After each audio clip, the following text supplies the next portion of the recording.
Anyway, we're going to spend today on Rosebud, trying to vibe code some game. When I was 2014, 11 years ago, I made this game, Skyline Skater, on Android. Not Skyline Skaters. They actually released after me. Skyline Skater. It's probably gonna be hard to find. Oh yeah, this is it. I made this. Yeah. Let's see if I can recreate this game in Rosebud. That would be sick. This also had the problem where the character would like fall through the ground. I remember trying to debug that. Good times.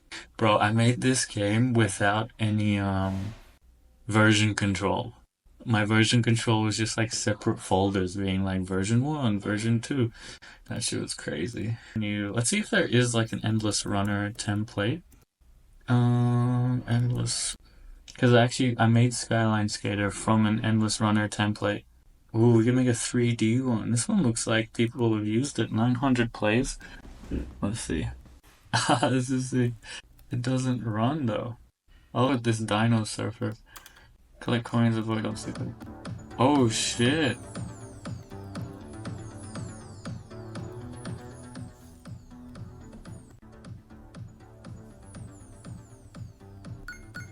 This is cool. Oh, this is so cool. Wow, the texture's finally loaded. Alright, we're definitely remixing this. This one works way better. Remix. Why won't it let me remix? The creator has disabled remixing. Wow. Wow, Dino Surfer creator. That's so mean. Alright, what about anime? What is this? I think I might just try create one from scratch. 2D 8-bit endless runner game, skateboarder skating on rooftops that has to jump between various rooftops to make it to the end. They grow high scores. There's also various obstacles. So I think like when you have a starting prompt with Rosebud, it actually creates the assets for you. So let's see. Oh, see? Yeah, we generate the assets now. It's definitely not 8-bit assets. Which is a bit annoying. Um, I wonder how many versions of this we can run. Like if I just do that here, that's not complaining. I might just try like the same prompt like 4 times. They should have this in their own UI, you know what I mean? Like it should be like Chaos Coder where I don't know if you guys haven't seen this Chaos Coder, you can give it the prompt. Let's say I want 4 different websites of an endless runner skateboarding on wait, I can just a 2D endless skateboarding game. And it generates all 4 websites in one go. 4 different versions. Instead of me having to open different tabs. But not a huge deal. What are we learning today? Yeah, we're just trying this Rosebud.ai. It's one of those prompt to this one specifically for gaming. You can see it like generates assets as well as the code for a game. Yeah, so I'm trying to get an endless skateboarding game. And like endless running game, specifically skate. And we also have Chaos Coder here making 4 different sites for this in one go. You see this is much faster, but it's not this one's not really 4. So yeah, the output isn't great at the moment. We have oh shit, this one looks pretty good. Okay, there's an error, we're gonna fix that one. Error here, fix that one. Error here, all 3 of them with errors. Okay, we have 3 separate another error here. This is pretty fun though. This is a true vibe coding experience. Okay, here we go. Damn, this is actually pretty close. Smaller. Oh, hell yeah. This one's actually playable. This is sick. When the character falls off completely, it should be a game over and show the score that they got. Oh, hell yeah. Dude, this is actually getting somewhere. I'm pretty pleased. The gap between the rooftops is still too large. Also, when the skateboarder falls to the bottom, it should be game over, show their score, and ability to restart. This is almost. After restarting, the game doesn't play properly. Oh, hell yeah, this one's the best one. Or I think another idea is to like prompt it to like generate something in the UI so I can actually debug like what's going on. Add some debug messages and logs in the UI so I can debug why the new platforms aren't being generated. Also, label each of the types of things we generate with specific names so I can reference them. I think that's a good idea. I should have done it from the start. Oh, this is so good. Rooftop platform. Oh, this is great. Great. So the assets with the red debug should be continuously generated, and the assets with the green debug box should not have any collision tied to them and need to scroll as well. At the moment, the green ones just stay still. Oh shit. What? Why is it working now? Okay, perfect. Okay, we can just continue with this. I think that's the best one. Oh, this is actually pretty sick. I love the debug UI. It actually makes things easier. But yeah, we're just gonna continue with the first one.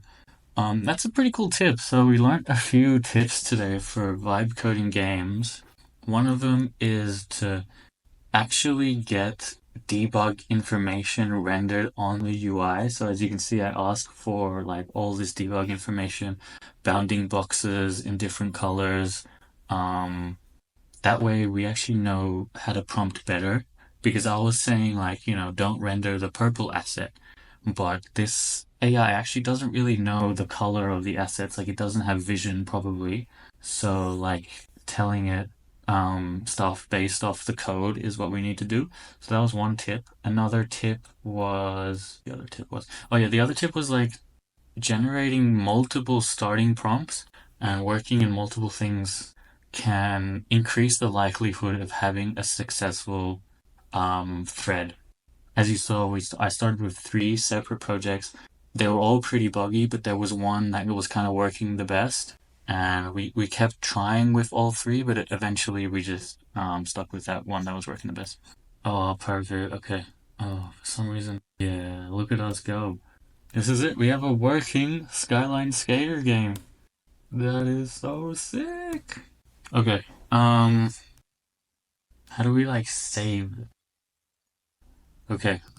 Now, the next step is I'm going to try and make like a high scores. So we're going to try connect this to Supabase. Oh, we can Skyline Skater. Connect to Supabase. Let's see. Go to your Supabase, create a new project. Wait, what? Go to Supabase. I'm going to create a new Supabase project. It's not released yet. Okay. We're going to call this Skyline Skater. I need to generate a password off screen. Get your project's URL and API key from Supabase dashboard, and then copy this project settings, URL, and anon. Start with this. I don't know. Hopefully this will work. And then I'm gonna try add a leaderboard. That is the plan. Add Supabase initialization. Make the create. Add score saving. Let's say, give me code to run in Supabase SQL editor so that we can have a leaderboard with, I think this is how we're going to do it. Basic score tracking, player name, username.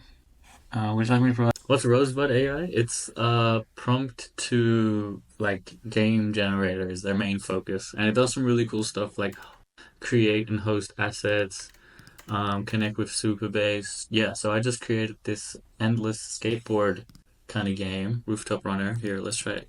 Enter my name, tech friends, start game.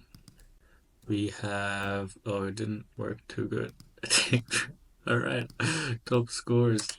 Yeah, it's really cool that we got this, but obviously needs some debugging. Or I guess, oh shit, I beat my high score.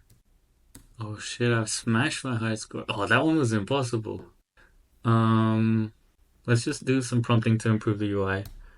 Let's improve the UI. We can remove all the debugging, like the bounding boxes and the player speed.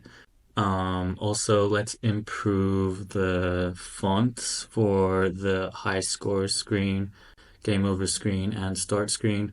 At the moment, the top scores kind of always stays and it's overlapping the game over. So if we can fix that too, that would be great.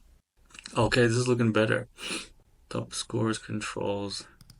Make the controls more compact and maybe to the left and have top scores to the right. Right now they're kind of overlapping each other. And if we can improve the font for those as well, it would be great. Also, the button for start game and enter name could be improved, and also store the entered name in local storage so the user doesn't have to type it every time. Let's see how this goes. Oh, I definitely need to get it to start higher. Nice, it saves my thing. Have the initial spawn point for the skater higher, as sometimes it spawns underneath the platform, which shouldn't happen. Also, rename the title from Rooftop Runner to Skyline Skater. Are you just testing these AI tools or actually creating with them? A bit of both. As you can, like, I'm actually creating this. This is something that I'm gonna publish, but mostly testing because a lot of them are early days. But I'm actually pretty impressed with what I was able to create with this. Okay, so I think this works. We have top scores. I'm gonna try publish this. Skyline Skater, endless rooftop skating challenge. This is so cool. We have a skating game. Now, how do I, oh, that one didn't work. Yes, it works. Okay. Now you guys can try this game if you want at techfriend.net/skyline-skater. Boom. We have the skater game. Wow, we made this in how long? Under 2 hours. Has a high score system. Super cool. Shout out to Rosebud. Boom, is that a new high score? At 294. Okay. Is this mobile friendly as well? I think it might be. Oh, kinda, yeah. I mean, you can definitely play this on mobile. Doesn't look the best, but. Hell yeah. Alright, shout out Rosebud. Is there any best AI tool that will help me with my Python code generator? I think that concludes what I wanted to do for that. Is that static? Yeah, okay. Okay. Let's see if that works. techfriend.net/skyline-skater. Yes, it works. Okay. Now you guys can try this game if you want at techfriend.net/skyline-skater. Boom. We have the skater game.